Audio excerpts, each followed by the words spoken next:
Sir మనం చూసాం గతంలో మనం ఒక టాపిక్ సందర్భంగా ఈ రెంటల్ అగ్రిమెంట్ గురించి కూడా మాట్లాడుకున్నాం. సో కొత్తగా కేంద్ర ప్రభుత్వం తీసుకొచ్చినటువంటి చేంజెస్ ఏంటి సార్ గతంలో ఉన్నటువంటి చట్టానికి కానివ్వండి, సో ఎందుకు తీసుకురావాల్సి వచ్చిందండి? ఓకే, ఇప్పుడు కేంద్ర ప్రభుత్వం వారు ఏం చేశారంటే ది రెంటల్ అగ్రిమెంట్ యాక్ట్ 2025 అని ఒక కొత్త చట్టాన్ని, అంటే అంతకుముందున్న టెనెన్సీ యాక్ట్ని అమెండ్ చేశారు. ఈ అమెండ్మెంట్స్లో ఇదేంటి అంటే ఈ రెంటల్ అగ్రిమెంట్ యాక్ట్ 2025 అని తీసుకొచ్చారు. అంతకుముందున్న చట్టాలకి ఇప్పుడున్న చట్టానికి వేరియేషన్ ఏంటి అంటే, అంతకుముందున్న టెనెన్సీ యాక్ట్ ఒక ల్యాండ్ లార్డ్ తర్వాత టెనెంట్, ఒక టెనెంట్ వచ్చి నాకు ప్రిమైసెస్ రెంట్ కావాలి అని వచ్చినప్పుడు వీళ్ళిద్దరు ఏం చేసుకునే వాళ్ళు, ఒక 10 రూపాయల బాండ్ పేపర్ పైన లేదంటే ఒక 100 రూపాయల బాండ్ పేపర్ పైన అగ్రిమెంట్ చేసుకునేవాళ్ళు.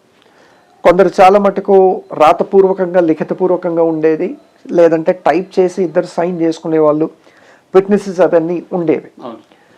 అది కూడా యాక్చువల్లీ చట్టబద్ధం కాదు, ఎందుకంటే దానికి per month per annum rent ఏదైతే ఉందో ఈ రెంట్ని బట్టి స్టాంప్ డ్యూటీ ఫలానా పర్సంటేజ్ అనేది పే చేయాలి. అవన్నీ కూడా ఎగ్గొట్టారు.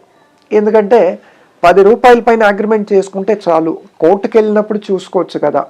అగ్రిమెంట్ ఉంటే ఏమైనా గొడవలు వస్తే ఈ 10 రూపాయల అగ్రిమెంట్తోనే పోలీస్ స్టేషన్కి వెళ్ళేవాళ్ళు. కేసులు ఏదైనా ఫైల్ చేయాలనుకుంటే పోలీస్ స్టేషన్ పరిధిలోనే ఉండేవి. కోర్టు దాకా వెళ్తే ఈ స్టాంప్ డ్యూటీ అన్న క్వశ్చన్స్ ఇవన్నీ వస్తాయి. ఈ రెంటల్ అగ్రిమెంట్ లీగాలిటీ ఏంటి అన్నది వచ్చేది. ఇది పాత చట్టంలో. అది కూడా actually not as per the legal norms అన్నమాట. వాళ్ళిద్దరు అండర్స్టాండింగ్కి ఒక అగ్రిమెంట్ ఉండాలి కాబట్టి 10 రూపాయలు నాన్ జ్యుడిషియల్ స్టాంప్ పేపర్ పైన లేదంటే 100 రూపాయలు నాన్ జ్యుడిషియల్ స్టాంప్ పేపర్ పైన చేసుకునేవాళ్ళు.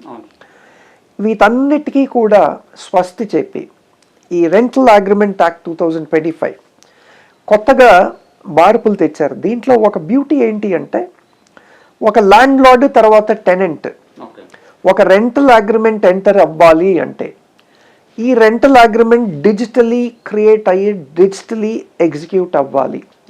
అంటే ఆన్లైనే. ఫర్ ఎగ్జాంపుల్ ఇప్పుడు పోలీస్ వారు ఉన్నారు, ఎలా మనం ఎఫ్ఐఆర్ చేస్తే వీళ్ళంతా ఎఫ్ఐఆర్ రెడీ చేసి ఎఫ్ఐఆర్ నంబర్ అవ్వాలంటే ఆన్లైన్. ఒకసారి ఆన్లైన్ ఏదైనా క్రియేట్ అవుతాయి మళ్ళీ దాన్ని చేంజ్ చేయటానికి కానీ తీసేయటానికి కానీ దాని కాంటెంట్స్లో చేంజెస్ కానీ అమెండ్మెంట్స్ కానీ డిఫికల్ట్ అండి. సో దీంట్లో ఈ బ్యూటీ ఒకటి అంటే ఈ రెంటల్ అగ్రిమెంట్, మరి దీనికి ప్రత్యేకమైన వెబ్సైట్ అది పెట్టి ఉండొచ్చు గవర్నమెంట్ వాళ్ళు. దాంట్లోకి వెళ్ళే ఇద్దరు కూడా ఈ అగ్రిమెంట్ అనేది ఎగ్జిక్యూట్ చేసుకోవాలి. ఈ digitally created rental agreement, manually hard copies return agreements ఏవైతే ఉన్నాయో అవన్నీ ఇప్పుడు చట్టబద్ధం కాదు. ఈ కొత్త రెంటల్ అగ్రిమెంట్ వచ్చిన తర్వాత ఆన్లైన్ పోర్టల్స్కి వెళ్ళి డిజిటలీయే మీరు రెంటల్ అగ్రిమెంట్ క్రియేట్ చేసుకోవాలి. తర్వాత ఇక్కడ ఇంకో బ్యూటీ ఏంటి అంటే, ఈ రెంటల్ అగ్రిమెంట్ డిజిటలీ మీరు క్రియేట్ చేసుకుంటే దానికి స్టాంప్ డ్యూటీ ఏదైతే వర్తిస్తుందో ఆ స్టాంప్ డ్యూటీ కూడా మీరు ఆన్లైన్ పే చేయాల్సింది. ఇక్కడ ఏ ల్యాండ్ లార్డ్ కానీ లేదంటే ఏ టెనెంట్ కానీ అంత ముందులాగా 10 రూపాయల నాన్ జ్యుడిషియల్ స్టాంప్ పేపర్ పైన అగ్రిమెంట్ చేసుకొని స్టేట్ ట్రెజరీకి గండి పెట్టడం అన్నది జరగదు. దీనివల్ల స్టేట్కి చాలా ఫైనాన్షియల్ బెనిఫిట్ చాలా ఎక్కువ ఉంటుందండి. ఎందుకంటే డిజిటలీ క్రియేట్ అయిన తర్వాత ఆటోమేటిక్ ఆ ఫీ మీరు పే చేసిన తర్వాతే యూ విల్ ప్రొసీడ్ ఫర్దర్. అప్పుడు కానీ మీ రెంటల్ అగ్రిమెంట్ అనేది కంప్లీట్ అవ్వదు, కంప్లీట్గా ఎగ్జిక్యూట్ అవ్వదు. సో ఇది ఒక చక్కటి చేంజ్ తీసుకొచ్చారు దీంట్లో. రెండోది మనం చూసుకున్నట్టయితే ఈ రెంటల్ అగ్రిమెంట్ బెనిఫిట్ ఏంటి, రెంటల్ అగ్రిమెంట్ యాక్ట్ 2025 అంటే రెసిడెన్షియల్కి ఒక క్యాప్ పెట్టారు, కమర్షియల్ అగ్రిమెంట్స్కి ఇంకొక క్యాప్ పెట్టారు. రెసిడెన్షియల్ క్యాప్ ఏంటి అంటే ఈ క్యాపింగ్ అనేది minimum 2 months of rent should be paid as an advance for residential properties. Commercial ప్రాపర్టీస్కి వచ్చేసి minimum 6 months of capping is there for the commercial properties. అంతకుముందు అట్లా ఉండేది కాదు. అంతకుముందు అంటే మ్యాక్సిమం 2 months, అక్కడ మ్యాక్సిమం 6 months. ల్యాండ్ లార్డ్ వచ్చి లేదు నాకు 1 month సరిపోద్ది అంటే 1 month కూడా పెట్టుకోవచ్చు రెసిడెన్షియల్ ప్రాపర్టీస్లో. కమర్షియల్ ప్రాపర్టీస్లో ల్యాండ్ లార్డ్ వచ్చి లేదు నాకు 3 months చాలు అంటే 3 months పెట్టుకోవచ్చు. సో ఇట్ డిపెండ్స్, కానీ మ్యాక్సిమం 2 months కన్నా ఎక్కువ క్యాపింగ్ ఉండకూడదు రెసిడెన్షియల్ అగ్రిమెంట్స్ అయితే. కమర్షియల్ అగ్రిమెంట్స్ అయితే 6 months కన్నా ఎక్కువ ఉండకూడదు. ఇక్కడ రెసిడెన్షియల్లో 2 months కన్నా ఎక్కువ ఉండకూడదు, కమర్షియల్లో 6 months కన్నా ఎక్కువ ఉండకూడదు. ఆ క్యాపింగ్ అన్నది ఒకటి తీసుకొచ్చింది.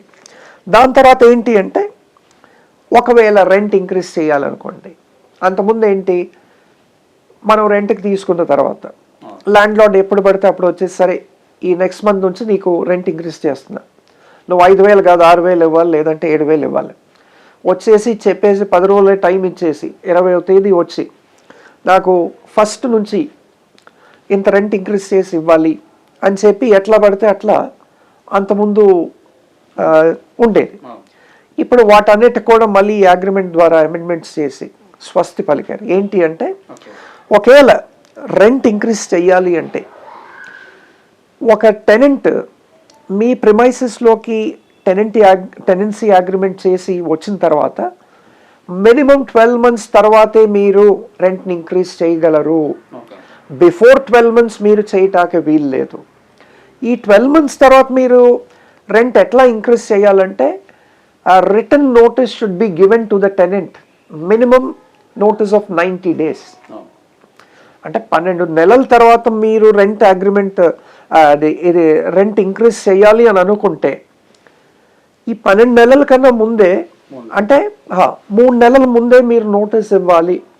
అంటే ఏంటి, 10వ నెలలోనే మీరు నోటీస్ ఇవ్వాలి. 10, 11, 12 తర్వాతే మీరు ఇంక్రీజ్ ఆఫ్ రెంట్ అన్నది మీరు ఛార్జ్ చేయటానికి ఉంటుంది.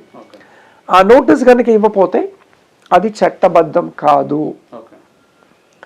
ఇంకోటి ఏంటి అంటే ఇంకో కొత్త రూల్ ఈ యాక్ట్లో ఏంటి అంటే నేను ఓనర్, నేను రెంట్కి ఇచ్చిన తర్వాత నాకు ఎప్పుడు పడితే అప్పుడు నాకు ఎప్పుడు వీలుంటే అప్పుడు నేను వెళ్ళిపోయి దూరేసి లేదు ఇది ఇట్లా పెట్టారు, ఇది ఇట్లా పెట్టారు, ఇది ఇట్లా ఉంది, ఇది ఇట్లా ఉంది అని చెప్పి ఇప్పుడు దాకా చేసేవాళ్ళు.